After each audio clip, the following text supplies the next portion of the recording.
और मीटर सेतु के अंदर इसको मीटर सेतु इसलिए कहते हैं, ये जो व्हाइट स्टोन सेतु पर कार्य करता है, मीटर सेतु व्हाइट स्टोन सेतु पर कार्य करता है बच्चों। तो देखो इसके अंदर हमारे पास एक प्रतिरोध लगा हुआ है। जो व्हाइट स्टोन सेतु आपको बच्चों थ्योरी के अंदर पढ़ा होगा, तो व्हाइट स्टोन सेतु के अंदर 4 प्रतिरोध होता है। एक होता है पी, क्यू, आर और एस।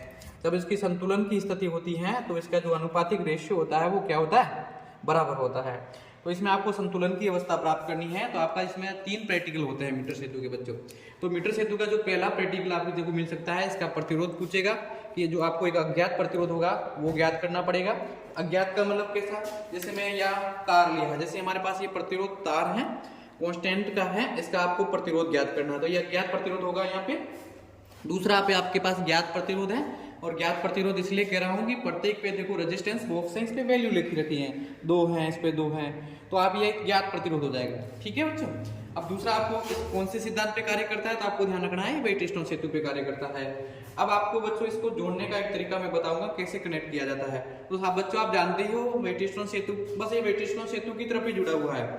तो देखो बैटरी मैंने बच्चों बनाई है, एक सुख सेल लिया है मैंने, बैटरी का बॉक्स नहीं होने के कारण एक बैटरी ऐसी बना दी है। ये बैटरी है, इसमें एक नेगेटिव टर्मिनल है, ये नेगेटिव टर्मिनल है और ये पॉजिटिव टर्मिनल है। तो देखो मैंने जैसे ये कनेक्ट है पॉजिटिव से, और हमारा दूसरा कनेक्ट सिरा है वो नेगेटिव से है।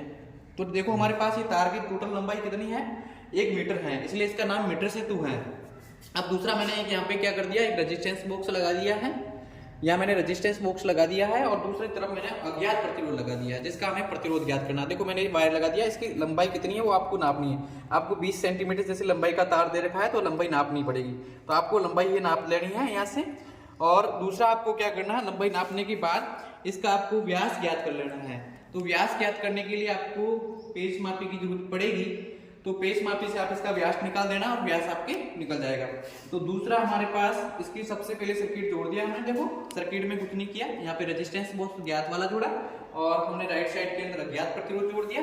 और दूसरा जो हमारा सेल का जो पॉजिटिव टर्मिनल है वो मैंने पॉजिटिव से, और जो नेगेटिव है मैंने यहाँ नेगेटिव से कुंजी जोड़ी है। आपको 1 मार्ग की कुंजी लगानी है, हमारे पास उपलब्ध नहीं है यहाँ पे, तो मैंने 2 मार्ग की कुंजी का यूज कर दिया है। यहाँ पे 1 मार्ग की कुंजी लगा देनी है, और कुंजी लगा के आपको यहाँ पे कनेक्ट कर देना है।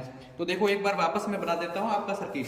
तो हमारे पास ये बैटरी का हमारे पास ये देखो पॉजिटिव टर्मिनल, बैटरी का हमारे पास ये देखो नेगेटिव टर्मिनल जा रहा है, और ये हमारे पास कुंजी है, कुंजी से हमारे पास ये मीटर सेतु के ऋणात्मक टर्मिनल से जोड़ दिया है। ठीक है।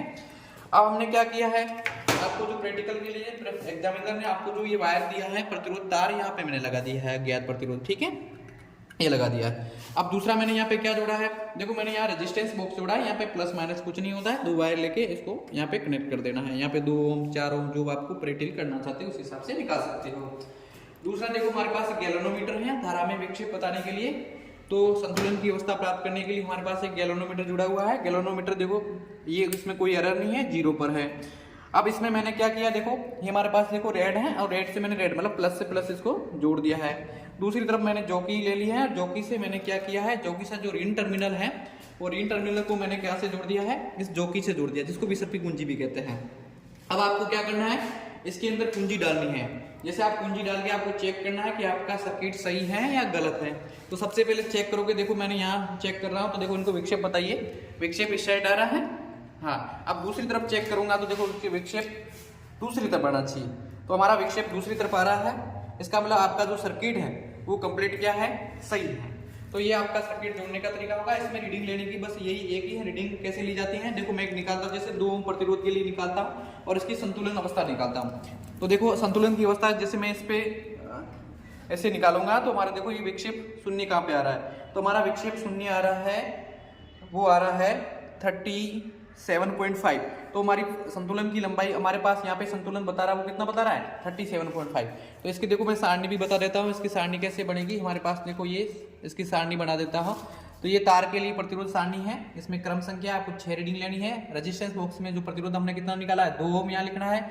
मीटर सेतु के अंदर तार पर संतुलन की लंबाई कहाँ प्राप्त हुई है, वो आपको जैसे 37.5 लिखना है।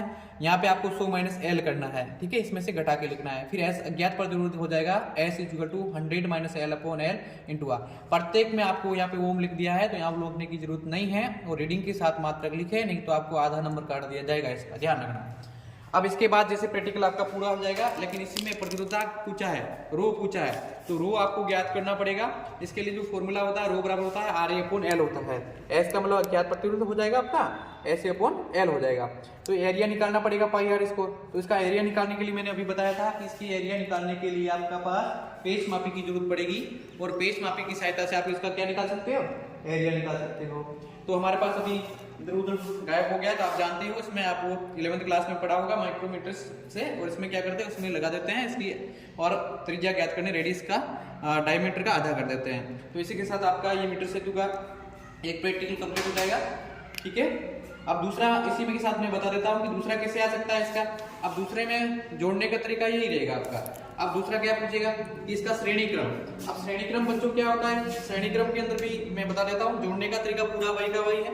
यदि आपके पास 10 दे दो अलग अलग आएंगे प्रयोग, श्रेणी मीटर सेतु के 3 प्रयोग है तो तीनों आपको अलग अलग मिलेंगे। आपको पर एक प्रत्येक स्टूडेंट को एक ही मिलेगा, तो आपको टेंशन नहीं, 3 एक साथ नहीं करना है, आपको एक ही करना है। तो सबसे पहले श्रेणी क्रम करने के लिए देखो, ये तार हमारे पास जैसे 20 सेंटीमीटर लंबाई का है ना, इसके लिए आप इसकी लंबाई ज्ञात कर लेना, मतलब संतुलन की स्थिति ज्ञात करना इस तार के लिए।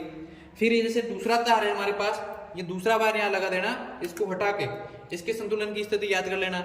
अब 2 रीडिंग ज्ञात कर लेना और पर्दे की, फिर इसको जोड़ने के लिए श्रेणी क्रम इसको बोलते हैं कि ये तार है ना, इसको देखो मैंने जैसे कैसे जोड़ रहा हूँ, ये मैंने इसको साथ जोड़ दिया है और यहाँ से कनेक्ट करके फिर इसका क्या हो जाएगा, ये श्रेणी क्रम हो जाएगा।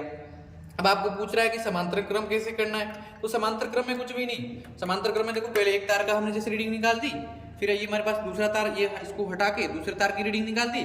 अब समांतर कैसे क्रम होता है, अब देखो एक तार तो ऐसे लगा हुआ है, देखो ये लगा हुआ है, और मैंने दूसरा भी इसके साथ इसके समांतर में ऐसे लगाऊंगा, ऐसे इसको जोड़ना नहीं है, इसको समांतर में ऐसे लगाएंगे, तो ये समांतर क्रम हो जाएगा। देखो ये तार ज्यादा लंबा नहीं लेना है आपको, जैसे 20 सेंटीमीटर लिया तो आप ज्यादा यहाँ पे नहीं लगाना, क्योंकि ये लेंथ है इसकी काउंट नहीं हो पाएगी, इसलिए ये लेंथ जितनी काउंट होगी जो आपके बाहर है, इसलिए तार की लेंथ को यहाँ ज्यादा से ज्यादा यहाँ मरोड़ के नहीं लगाए। तो इसकी बात का ध्यान रखें। इसका मतलब इतने प्रैक्टिकल हो जाएंगे मीटर सेतु के, आपके 3 प्रैक्टिकल इसी के साथ आपके कंप्लीट हो जाएंगे। थैंक यू बच्चों।